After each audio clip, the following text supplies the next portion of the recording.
Hello! I just filmed this entire lesson just a minute ago. It was 10 minutes and 30 seconds long, and then it disconnected. So maybe I should make this one a bit more brief. So bear with me. If I lose you, email me. But there's several things I need to tell you, and obviously a 10-minute video is too long. So first, those 6 of you who have submitted your famous person speech, those are graded. Everybody needs to check their grades as we are nearing the end of the term, and if you're missing something, you need to let me know. If you have submitted late work, and if you haven't emailed me to alert me, that's probably why you don't have a grade.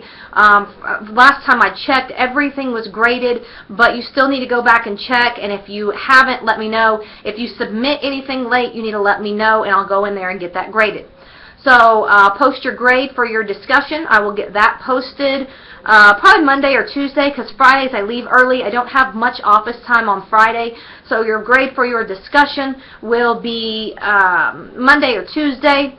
I don't accept late discussions, so if you haven't done it yet, it is too late to do that. So let's move on, and I want to focus on your informative speech. This one is a speech that requires research, and while yes, it requires research, I do not want you relying on research to write this speech. I want you to look at this speech just as all of your other ones were, in that you need it to be a topic you already know a lot about, something that you can sit down and write, and then you'll add your research at the end. So again, I don't want you relying on research to write this speech. It needs to be something you already know, something that you can sit down and write, and then you can add your research when you're done, and that's going to add your logos, part of the rhetorical triangle. That will add that into your speech, and it also adds to your credibility, your ethos, by adding in that source. So before we talk more about the source, I want to just give you some guidelines on this informative speech. It's 3 to 5 minutes. Make sure you're meeting those time requirements. I start your time as soon as you start speaking. Do not give an intro to your intro. So you don't come down there and say, "Hi, I'm so-and-so. This is my informative speech, and it's going to be about so-and-so." Don't do that. You just get down there and just give your intro. Your intro should be strong enough so that we know your topic, and you don't have to tell us what it is. So you want to make sure that this is a speech that's academically sound, because you do have to research it. You need one source, one credible source, which means you cannot use Wikipedia. If you use Wikipedia, I will make you pick a new topic, and I will make you redo the entire speech. Wikipedia shows, 1, you put forth 0 effort in your research, and 2, it's not reliable, and you have to have a credible source. Books, journals, magazines, all of those things are very reliable. EBSCOhost, you have access to that. You know, those are always, excuse me, very good, reliable sources. If you use a website, which I'm probably sure most of you are, make sure it's credible. It is new. It is relevant. It's not a blog. It's not a Facebook status update. It is not a paid advertisement. So make sure that you have a credible source, and if you want me to verify that it's credible, then I will. Just send it to me, and I'll approve that for you. So how are you going to do this? Use the source in your speech. Well, first, you have to properly cite it on your plan page. Now, properly citing means you cannot just give the website. You have to give more than that. If you're going to be Googling your source, you can Google MLA, website, works cited, and it will show you exactly how to do it. There are certain elements you must have, and I do expect you to have that in there. So that's the first thing you're going to do with it. Then you're going to find a statement in that article to back up what you've already said. You can put it anywhere in your speech, but it will be something like, in an article in the Daily Oklahoman, it states that, and then you have your 1 or 2 sentences.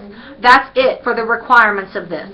So again, make sure that it's a topic you know about. You do not want to rely on research. Don't make this harder for you than it has to be. It is not a research paper, but it does have a research component to it. So make sure that you are fulfilling that. And so one of you is actually calling me right now. I'll call you back, I promise, as soon as I'm done filming this. So again, you can look at the examples, you can look at the plan pages, and you can look at the sample speeches that are in the shell to watch to see how you implement those sources in your speech. So if you have any questions on the research, then let me know. I'll be more than happy to help you. I want to move on to your visual aid component. It's worth 30 points. Your safest bet is to do a PowerPoint. So here are a few things to keep in mind.